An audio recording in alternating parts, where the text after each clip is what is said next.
Hello my YouTube family, कैसे हैं आप सब। आई होप कि आप सब अच्छे होंगे। मैं भी बहुत अच्छी हूँ। और आज का टॉपिक मैं आपके लिए लेकर आई हूँ।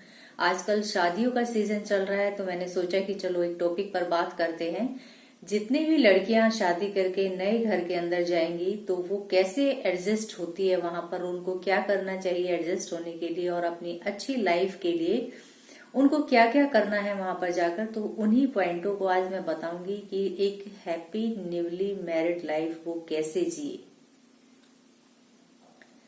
जब एक लड़की शादी करके नए घर में जाती है तो उसके बहुत सारे सपने होते हैं, फीलिंग चल रही होती है। एक तरफ तो उसको बहुत खुशी होती है कि वो नए घर में जा रही है, दूसरी तरफ उसको थोड़ा सा दुख भी होता है, थोड़ी सी परेशान भी होती है, क्योंकि वो अपने माँ बाप को छोड़कर, अपने भाई बहन को छोड़कर, उनकी यादें छोड़कर, उनका प्यार छोड़कर वो दूसरे घर के अंदर जा रही है।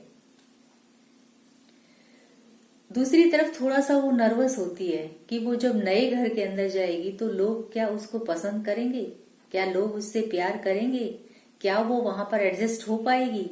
ये सारी चीजें उसके मन में चल रही होती है। तो ऐसा नहीं है कि वो एडजस्ट नहीं कर सकती। आज हम उन्हीं पॉइंट पर बात करेंगे कि एक लड़की कैसे एडजस्ट करेगी वहां पर और कैसे वो अपने आप को हर किसी के दिल के अंदर बसाएगी, हर किसी के दिल के अंदर उनके लिए प्यार होगा। तो कुछ ऐसी बातें हैं जिनको हम आज शेयर करेंगे आपके साथ, तो बड़े ध्यान से देखिएगा वीडियो को। और वीडियो को दोस्तों स्किप बिल्कुल भी मत कीजिएगा। नेक्स्ट पॉइंट आता है, सब कुछ ठीक नहीं बल्कि बहुत ठीक हो सकता है।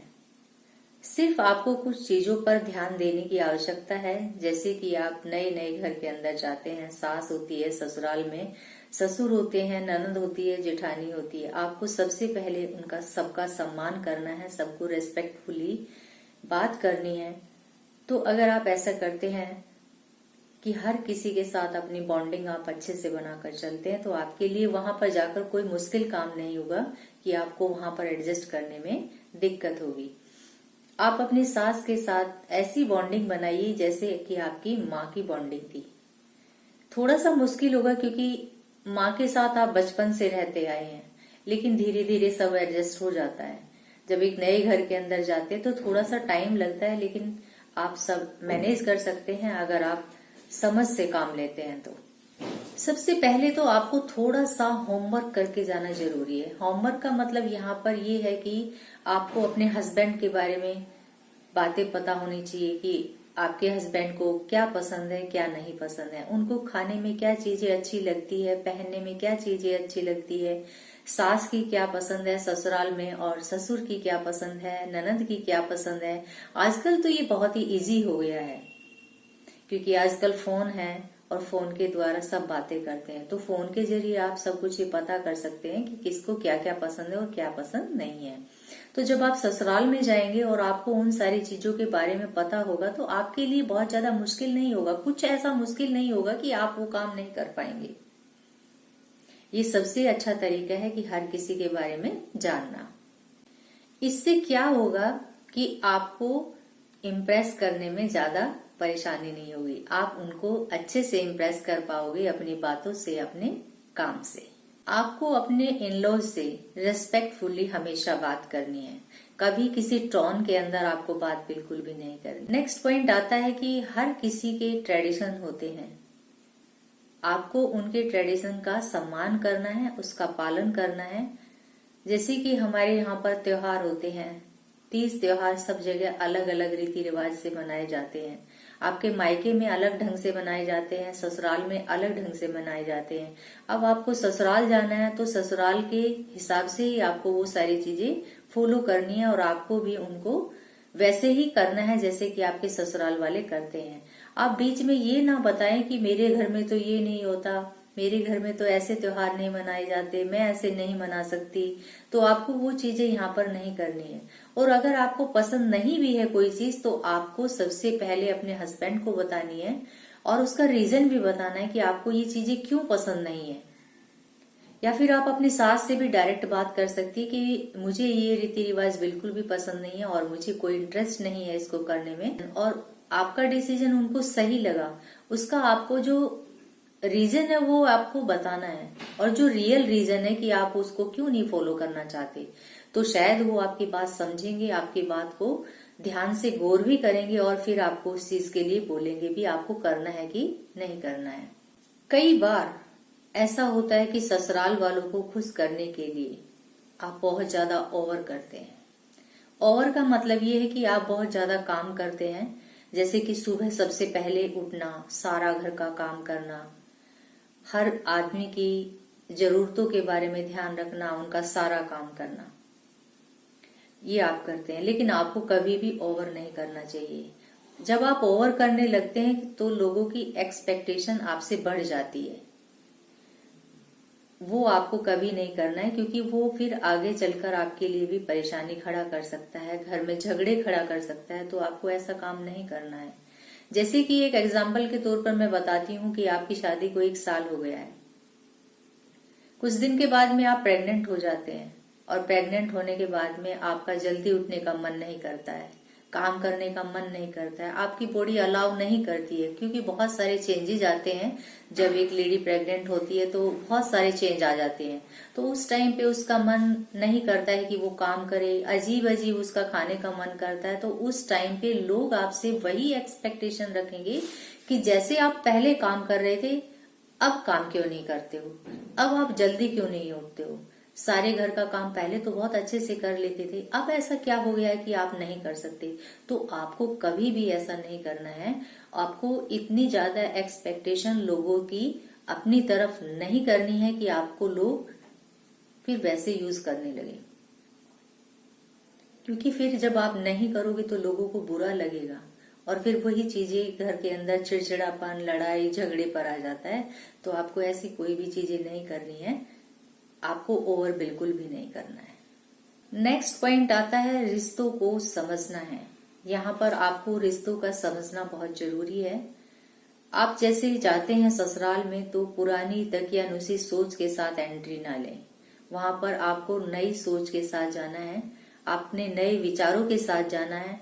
जैसे पुराने दकियानुसी जो विचार थे कि सास ऐसी होती है, ननद ऐसी होती है, जेठानी ऐसी होती है, आपको अपनी पुरानी सोच के साथ नहीं बल्कि नई सोच के साथ जाना है। आपको बहुत अच्छा सोच कर जाना है। आप किसी के बारे में शुरू में ही गलत अंदाजा नहीं लगा सकते कि सास तो हमेशा ऐसी होती है या ननद हमेशा ऐसी होती है, बहुएं ऐसी होती है। आप पहले से ऐसा कुछ सोचकर ना रखें, अपनी नई सोच के साथ एंट्री करें तो आपके लिए सब कुछ अच्छा अच्छा होगा, कुछ गलत नहीं होगा।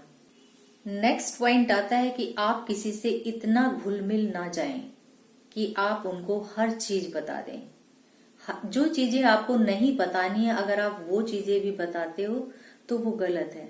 जैसे कि आप जेठानी से, देवरानी से या ननद से कोई भी बात करते हैं, चाहे वो आपकी सास की बात है, आप नॉर्मल वे में बातें करते हैं और उनसे बताते कि आज सास ने ये कर दिया, आज सास ने वो कर दिया, जबकि वो नॉर्मल बातें थी।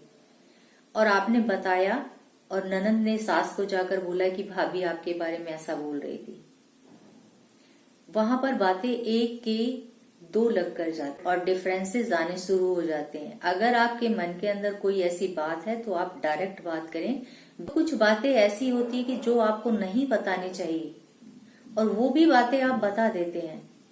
तो कभी भी ऐसा ना करें कि जो आपकी पर्सनल बातें हैं वो भी आप बताते हैं, तो वो गलत है। उस टाइम पे उस चीज का कोई असर नहीं होगा, लेकिन बाद में कुछ टाइम के बाद में आप पर वो बातें भारी पड़ सकती है। तो इन लॉज की केयर आपको कैसे करनी है? जैसे कि आप इकट्ठे काम करते हैं, सास सब्जी काटती है तो उनकी सब्जी में मदद कर दीजिए, उनके साथ बैठकर बात कीजिए। आपकी सास का कोई सीरियल टीवी में चल रहा है और वो सीरियल आपको भी पसंद है, तो सास के साथ वो सीरियल बैठकर साथ देखिए और उनके साथ अपनी वो बातें कीजिए। वो ससुराल में नई नई दुल्हन बनकर आई थी तो उनके साथ क्या क्या हुआ था, वो चीजें आप पूछ सकती हैं। इससे आपकी बॉन्डिंग भी अच्छी बनेगी। कभी भी ये चीजें ना करें कि हस्बैंड बाहर से आते हैं, अगर वो अपनी मम्मी पापा के पास बैठकर थोड़ा सा टाइम स्पेंड करते हैं, उनको दवाइयाँ देते हैं, उनकी केयर करते हैं, तो कभी भी आपको झगड़ा नहीं करना चाहिए कि आप तो वहां पर बैठे रहते हैं, उन्हीं के पास बैठकर बातें करते हैं, मेरे पास क्यों नहीं बैठते हैं। देखिए, मम्मी पापा सबसे पहले उनकी औलाद है, तो उनका फर्ज बनता है कि अपने माँ बाप की वो केयर करे, देखभाल करे, उनसे बातें करे। आपके लिए अलग टाइम होता है उनके पास, माँ बाप के लिए भी थोड़ा सा टाइम जरूर बच्चों को रखना चाहिए और उनके साथ टाइम स्पेंड करना चाहिए। तो आपको इन चीजों से दिक्कत नहीं होनी चाहिए, कोई परेशानी नहीं होनी चाहिए। अगर आप ऐसा करते हैं तो आप एक बहुत अच्छी बहू बन जाएंगी और सबकी चहेती बहू बन जाएंगी। नेक्स्ट पॉइंट आता है कि हस्बैंड का ध्यान रखना। आपको अपने हस्बैंड का हर चीज का ध्यान रखना है, उनकी छोटी छोटी चीजों का आपको बहुत अच्छे से ध्यान करना है, उनकी केयर करनी है, उनकी रेस्पेक्ट करनी है, उनकी हर चीज का सम्मान करना है। और अगर आप अपने हस्बैंड की सारी चीजों का सम्मान करती हैं और फिर वो ये सोचने लगते हैं आपके बारे में कि ये तो मेरे से भी ज्यादा मुझे समझती है, मैं इसके बिना रह नहीं पाऊंगा, मैं इसके बिना कुछ कर नहीं पाऊंगा, वो ऐसे वहां पर मोड़ पर आ जाते हैं और आप दोनों पति पत्नी का प्यार बहुत अच्छा होगा उस टाइम पे। अगर आप एक दूसरे की केयर करेंगे, रेस्पेक्ट करेंगे तो आपका रिश्ता कभी खराब नहीं हो सकता। आप ससुराल में बहुत अच्छे से अपना टाइम स्पेंड कर पाएंगे, सबके चहेते, सबके दिल में बस पाएंगे। तो आपको ऐसी वो चीजें करनी है जिससे आपको लोग प्यार करें। आपको कभी वो चीजें नहीं करनी है कि लोग आपसे घृणा करें। आई होप दोस्तों ये वीडियो आपको पसंद आई होगी। पसंद आई हो तो चैनल को सब्सक्राइब कीजिए, वीडियो को लाइक कीजिए और ज्यादा से ज्यादा शेयर कीजिए। और दोस्तों बेल आइकॉन को दबाना बिल्कुल भी ना भूलें, क्योंकि जब भी मेरी नेक्स्ट वीडियो आएगी तो सबसे पहले आपके पास नोटिफिकेशन पहुंचेगा। और जो पॉइंट इस वीडियो में आपको अच्छे लगे हों तो मुझे कमेंट में जरूर बताना कि आपको कौन से पॉइंट अच्छे लगे और कौन से पॉइंट अच्छे नहीं लगे। तो मिलते हैं दोस्तों नेक्स्ट वीडियो में।